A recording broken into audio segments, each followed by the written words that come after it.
Shock Piece: The Search for Freedom. A novel by C. Nguyen. Chapter 32. The Rendezvous. Ninkyu Marketplace and the Departure. The bus arrived at Gung Ter without any more incidents. Immediately after getting off the bus, Ji went to see Mr. Man again. She gave him 5 new Vietnamese currency notes from her pocket, as discreetly as last time, and then walked back to the market. The sisters were hanging around the market stalls, pretending to look for things to buy. The noise of bargaining and bantering between the shoppers and hawkers was as deafening as in most marketplaces. There was confusion in the air as they were trading in new currency, and the conversion made the bargaining harder. Even though official trading was in state-operated stores, the quality was usually poor. With more cash in hand, the black market was the better place to buy goods. "No way, you're not going to sell that for 10. Too expensive." "Why not, Madam Wei?" "It's a good piece of material. See, pure silk from the maker of silk in this province. You can get a beautiful aoyai tailor-made from it." Drin was listening to the woman with a northern accent, dressed in a colorful miniskirt and orange blouse. She was short and plump. The skin on her bare legs was dotted with various dark scars, which resembled the spots on a Dalmatian's fur, and Drin could not help giggling softly at her comparison. On her feet was a pair of wooden platforms, a good 10 centimeters in height, very fashionable at that stage. Her shoulder-length hair was permed in tight curls. She needed something to counter the spherical shape of her entire image instead of those curly locks, Drin thought. The comrade was obviously a high-ranking party member who had gained enough power and hard cash to be able to alter her image and afford luxury. The typical outfit of a party member, the simple peasant uniform and rubber sandals, was replaced by the fashionably trendy look. Scars from mosquito bites and scabies rashes from years of jungle fighting were still visible, marring the impression. Poor posture from the uncomfortable high platforms did not help. She stood with her behind jutted backward, trying to keep balance. The bargaining between the silk merchant and the comrade was loud. Everyone in the market was looking and listening to their bantering with interest. "Okay, 500 to 1, then 5 equals 1 cent, 10 cents equals 50. Gosh, it's complicated," the merchant calculated aloud, trying to make a clear picture of old dong and new dong. "I'll give you 10 cents discount then, and that's a very good discount, believe me.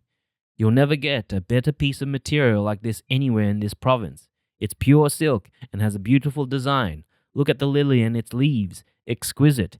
Everyone is going to be jealous of your aoyai, Madam Wei. Get it now and you can wear it at the coming moon festival." She chanted her sales talk like a well-trained parrot. "No, I'm not going to be fooled by your information. There are many stores around here that could offer better value for money than you do," Comrade Wei curtly rebuffed her. "Oh, come on, Madam Wei. Give me the benefit of the doubt, please. Name one price for today's sale, yeah? 6 new dong, that's my final offer." Comrade Wei bargained down heavily, trying to converse in her head the value of new dong and old dong, like the merchant, and hoping she was not robbed blind by this crafty woman. It was all so confusing. "I swear on the heads of my children, I will only make 10 cents profit with 8.70. Please be considerate. My family would have nothing to eat with anything lower than that. 6.50 and that's it." The madam walked away, the sound of the wooden platforms clicking distinctively on the bamboo floor of the market. "Oh, please don't walk away so fast. Here you are. I am not making any profit today. Indeed, I am losing, but I'm giving it away to mark the first sale for good luck." "Good on you, Madam Wei. You've got yourself a bargain," the merchant trailed on. "My children just have to eat plain congee tonight." "Ah, it's better than nothing, I guess." The merchant sighed theatrically. That concluded the sale, and the comrade was pleased with her purchase. After that delightful exhibition, Drin lost interest in the market. She trailed behind her mother anxiously, observing everything but seeing nothing. Her mind was too preoccupied thinking of her friends. Time seemed frozen at one moment. then accelerated at lightning speed the next. When the boarding hour struck, they had to wait around the port from late afternoon until dusk to board the small wooden dinghies. Each was about 6 meters in length and 1.5 meters in width. They looked flimsy to Trin's eyes even in the daylight. A strong wave could have capsized each one easily. There were half a dozen different ones to carry the women, children, men, and young boys to the bigger vessel moored out at the harbor's mouth. It was a dark night, the kind from which the escapees had chosen. Due to the shortage of energy and the conservation scheme, there were no street lights on, and the port was pitch black. Trin held her mother's hand tightly. The dinghy operators were hand paddling into shore as quietly as possible. There were indistinct whisperings behind her. Trin could not distinguish any noise except the thumping in her chest. She told herself to stay close to her mother and just looked ahead through the darkness without thinking. Come on quickly. Just a maximum of 10 on each dinghy, don't worry. There are more coming in and we're coming back. How long? 15 minutes. In and out, the operator lied smoothly. It would take at least 3/4 of an hour to get there and back, but he did not want to cause panic among the escapees. He wanted to pick them up and leave them at their boat, then go home. He was only paid a small amount for this operation. It was risky, but the trip was worth 100 times his normal fare. Hurry up. Don't just stand there. Get in the water and walk closer. We cannot paddle the dinghy further inshore. It might get stuck, and it's going to be harder to push out. Another operator pressed on impatiently. They were all nervous and eager to get out of there as quickly as possible. Take off your thongs. Get in the water, Trin. Raise your bag high, child. Mother pushed Trin in the water toward the dinghy. The group started to plod forward, following Mother's action. They did not use the public jetty, as the station chief had alarmed Ciecie belatedly of their breach of security with the coastal guards. Then there was confusion within the groups, as Ciecie had told them to gather around the jetty. They were all ready and waiting for the dinghies to come and collect them as instructed. And then they had to walk hurriedly back to the market in darkness. No, it's not here. We have to go back to Ninkil Market. Hurry, everyone, Ciecie whispered. Why? Someone queried in a hushed tone. Are we in trouble? Another one asked. Then the others started to panic. What's happening? Why isn't it here? My brother was told to wait here. Are you sure? Are we going to be caught? Oh my God, we're doomed. Shh! Are you crazy? Talk more quietly, someone reprimanded in the back. Are you certain that we're not going to board the dinghy here? There's a change of plans. There's not much time to stay around. We have to be quick, otherwise the guards will change shift and I will not be responsible for your safety. Ciecie took up her bags and signaled for her daughters to follow, ignoring the rest of the group. She was not responsible for any of them anyhow.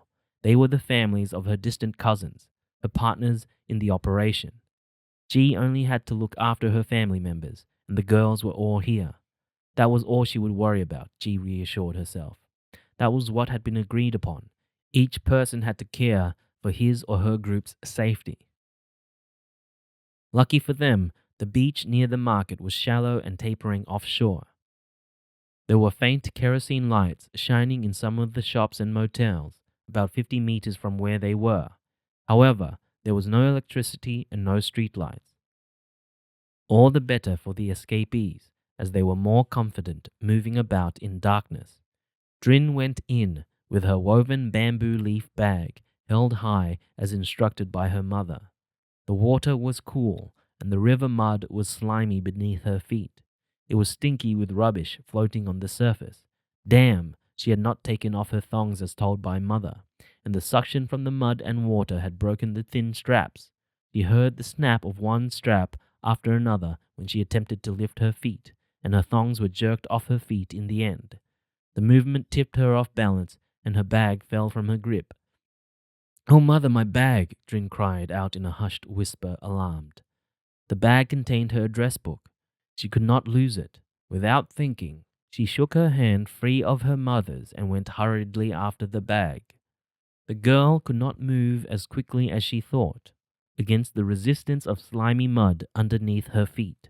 She looked on sadly and saw her bag drift away with the current. No, Trin, no, leave it, come back here, Mother whispered in the darkness. Her voice was hoarse with fright. Her daughter's silhouette was so small and seemed so far out of reach. The bag went further and further away. Its shape disappeared and reappeared in the distance and the dark, following the waves. Sorrowfully, Drin realized that she could not rescue her bag and started to retrace her steps. To her horror, the currents pushed Drin away from the dinghy, and the river mud glued her bare feet tighter to the spot. It was harder to walk than before. The effort pushed Drin's upper body forward without moving her feet at all, and she lost her balance completely. She fell face down into the river. Immersed and panic-stricken, Drin swallowed several gulps of water and tried desperately to stand up again. Behind her, people were pushing on, leaving her to cope with her own predicament. In the darkness and fighting for their own survival, they were ignorant of what was happening to everyone else. Then someone nudged her side accidentally in passing and submerged Drin in the river once more. She swallowed several more gulps of stinky water and started to panic, her feet slipping away. She managed to get up eventually and was too frightened to know what to do next. In her fear, the girl was disoriented and lost all sense of direction. Her bladder was released involuntarily in her horror. She could not move. She wanted to cry, but she did not dare for fear of making too much noise. She held her breath and closed her eyes to force the fear down. "Hold my hand," a familiar voice whispered in her ear. "Oh, thank you." Drin felt alive again. She could breathe normally now and started to unclench her fist. It was V, her sister. Drin steadied her body against her sister and was relieved to have someone so dear to hold on to. The sisters slid against the currents to go back to the dinghy, and then both climbed up onto it. It rocked dangerously when they were hoisted on. Silent passengers were sitting side by side on the wooden planks on the little dinghy. They were glad that the incident was over. The two operators were at both ends, ready to row away with their paddles. "Silly girl, don't you ever do that again," Mother scolded angrily, and she held Drin's hand tighter than before. Their hands shook slightly, and she was panting as if she had just run a long distance. Drin peered through the darkness at her mother. Though her features were well hidden, Drin could tell that her mother's eyes were glistening with tears. Drin was so sorry and felt an overwhelming sense of relief that she was now together with her mother. G searched for the faces about her and was thankful to see that all her girls were on the dinghy. The tightness in her chest a moment ago with the small incident was enough to remind her of her terror of losing any of them. At least they had completed the first step of their journey. There were going to be many steps to follow, and none would be any easier. But they could do it, G repeatedly told herself. There was no going back now. The dinghy was paddled out by hand for a fair distance along the mangroves near the riverbank to reduce noise. Then, after passing the last of the inlets, one of the operators started the rotor blade engine to move with greater speed toward the boat. Everyone was quiet. The suspense was almost palpable. The wind was stronger than earlier, and it was high tide. There was not a star in the sky and the night was dark, but Drin could see silhouettes of other dinghies moving against the currents and joining the group. There were 3 dinghies carrying women and children on this side of the port. The men and young boys were on different groups boarding the dinghies at a different jetty. They were approaching the main boat and more were moving in. Their journey in search for freedom had begun.